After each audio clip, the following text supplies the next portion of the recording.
All right, Finnegan's Wake. I know everybody has reviewed this book, at least everyone has something to say about it, but a lot of the people that talk about it, I don't think have actually read it from start to finish, which I have. Right now, I'm on my second reading. I have a very bizarre relationship with this book. It kind of makes you recontextualize the concept of reading, because oftentimes reading is, language and language being used to convey ideas and get them across. But this book is kind of the opposite. It's more like, to me, I see it as hiding the meaning of your words underneath things made to make the text more complicated. I don't know if that made any sense whatsoever, but I think it's a matter of hiding what you're actually saying underneath very thick, bizarre, loopy language. For instance, on page 3, page 1 basically, you get the phrase Nathan Joe, and in the first draft, in an earlier draft of this chapter, it was Jonathan, but he changed it to Nathan Joe. And I feel like that's the whole book, is just mutilating words until everything about the words are hidden. And I don't know, it's a very strange experience, because that wouldn't be so bad if it was in 628 pages. And it kind of leads you to wonder, like, is it really worth it? If you wonder why, that's not part of the book. That's my shit handwriting of translating the Latin. Joyce just loves occasionally breaking out into Latin. He's even done that since his earlier work, Dubliners.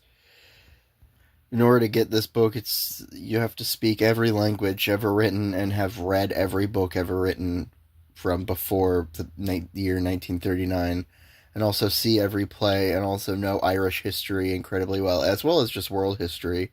And I am a 23-year-old man, so this book just, I don't really get a lot of the words. But in the age of Google Translate, it actually is very helpful. For instance, Sususi, I don't know if I'm pronouncing that right. I looked at that and I thought, is that a word in another language? And I looked it up, and it turns out it was French for under the influence. But it's also, I think, a pun on the name Susie. And I think the entire book is like that. Also, these aren't my illustrations. I don't know what these mean. But yeah, in the age of Google Translate, this book is a little easier. Like gag, I looked that up. It looked like a word in another language. It was mouth. Vita vitae is live long.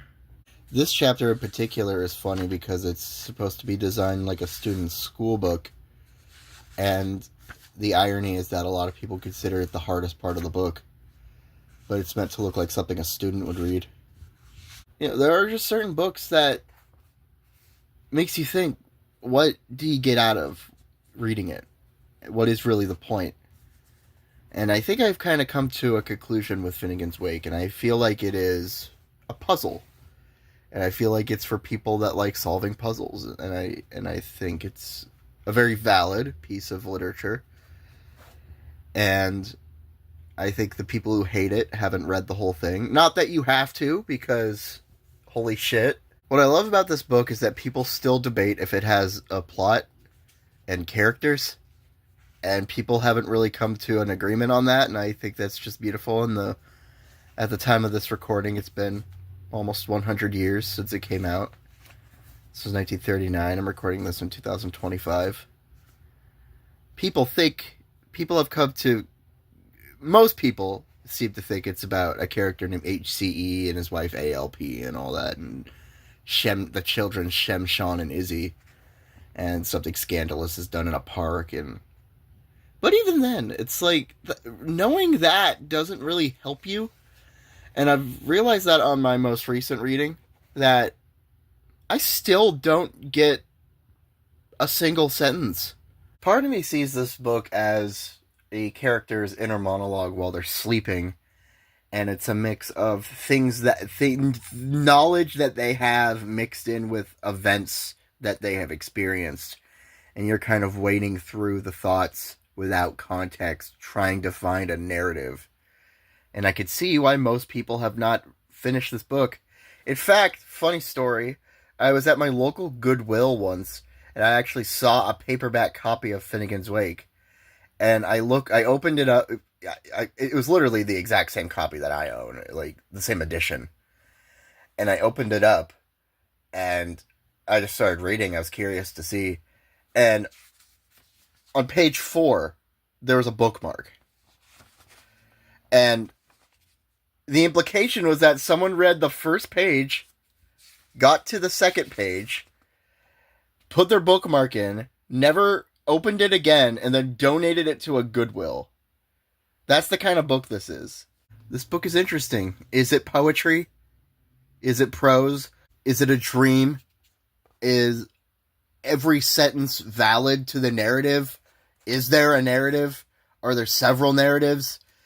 Are there a million characters, or are they just variations of the same set of characters? But unlike even the most abstract poetry, where it feels like your brain is being tugged in a bunch of different directions, you know, I would say an example of that is Don Van Vliet, Captain Beefheart, in a song of his, like Neon Meat Dream of a Octofish. Whalebone fields in belts, whalebone farmhouse, cavorts girdled in ladders alight. Like, you're not really sure what he's saying or if it means anything, but the words are leaving a lot of impressions on your poor brain. But in Finnegan, it's as if, to me, it's like the words aren't really even leaving an impression, because they're so bizarre. Chest C, stents, corpo di barragio, you spoof of visibility in a freak fog, of mixed sexes, cases among goats, hillcat and plain mousy, bigamy Bob and his own Shanvocht. Like, I don't know what to feel when I read a sentence like that. Sometimes I really love this book a lot, and it's one of my absolute favorites. Sometimes it just pisses me off. And I think that's the Joycean experience. But I know deep down in my soul that I really do love this book. And I think it's a really amazing piece of art.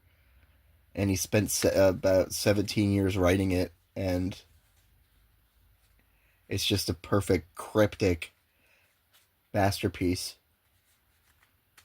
And it really is an artistic triumph. Of course, it's not a Finnegans Wake video if I don't acknowledge the ending is the beginning.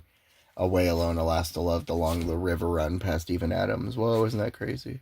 I guess my problem with the book is that I think it kind of peaks too early, because my absolute favorite part is the song. The Ballad of Percy O'Reilly. Oh, where is it? It's at the end of chapter 2 of book 1. And you get these lyrics here, complete with sheet music. You don't even get to page 50 out of 628, and it stops. And I wish there was more stuff like this. I wish there was more just straightforward weird poetry or lyrics or things like that. And there are, but not to this level. In a way, I think the book kind of peaks here. There's that quote from, I think of that quote from H.G. Wells where he wrote to Joyce, and he was like, "Who's this Joyce that demands so many waking hours of the few thousands I have left to live?" And I think of that. So don't feel obligated to read this, or like you're an idiot if you don't finish it, that kind of thing, because you're not, because this book takes a lot of patience, even from the people that really love it. And I'm sure even they have had their experience of frustration with it. So if you do not like that feeling, you do not have to read this at all. Some people just like reading books that make sense, and there's nothing wrong with that. And you could still get weird and creative in a book that is written strangely. If I don't even know what I'm saying anymore. But as for me, I will take very long breaks from this book, and then occasionally I'll remember it and I'll open it up and I'll maybe even start it over again like I've done recently. And I will try to solve the puzzle, and I will not even take a full step forward in doing it. So yeah, I hope you enjoyed this video of just this single shot.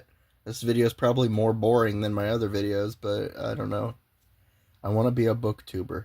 What, trot, tra-la, tra-la, tra-la, tra-la.